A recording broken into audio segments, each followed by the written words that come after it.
This album is exactly the same as it was the first time I heard it. Same songs, same performances, same record.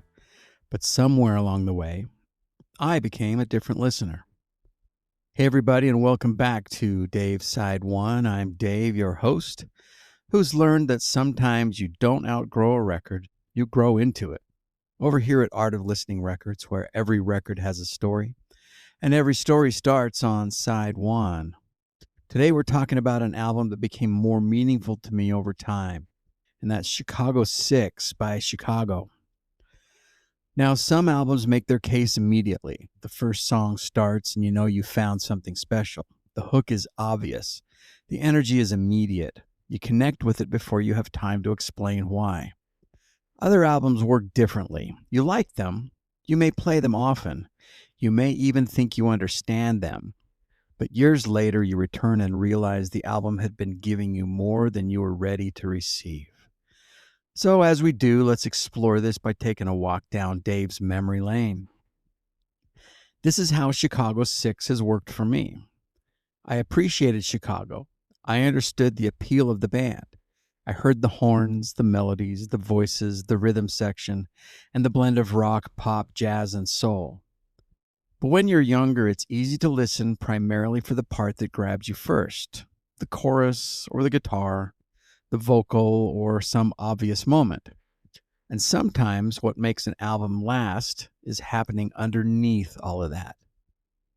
As the years passed, my listening changed. I heard more music. I became more aware of the arrangements. I began paying closer attention to how instruments supported one another. I became more interested in restraint, not just power. I started noticing the small decisions that give a performance its personality. And when I returned to Chicago 6, the record seemed deeper. Of course, the record had not become deeper. I had become more capable of hearing what was already there. That's one reason I enjoy returning to records I've known for years.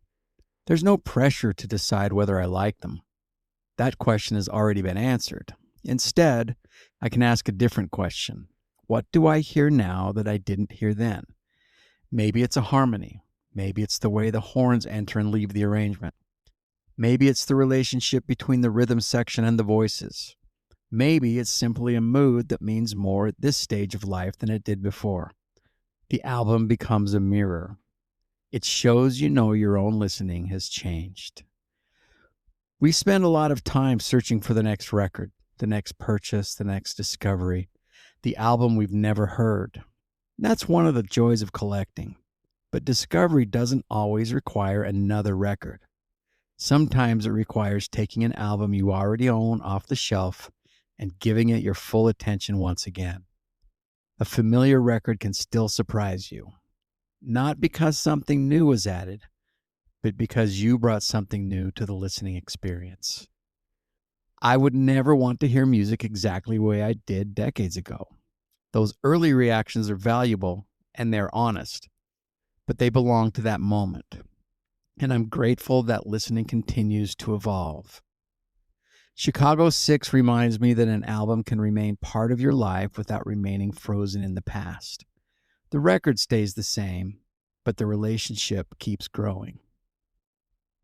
So on tonight's Side One Spin, I want you to ask yourself what album means more to you today than it did when you first heard it. Maybe you overlooked it. Maybe you liked it but didn't fully understand it. Maybe life simply gave the songs a different meaning. Leave the album and your story in the comments. I'd especially like to know what changed for you.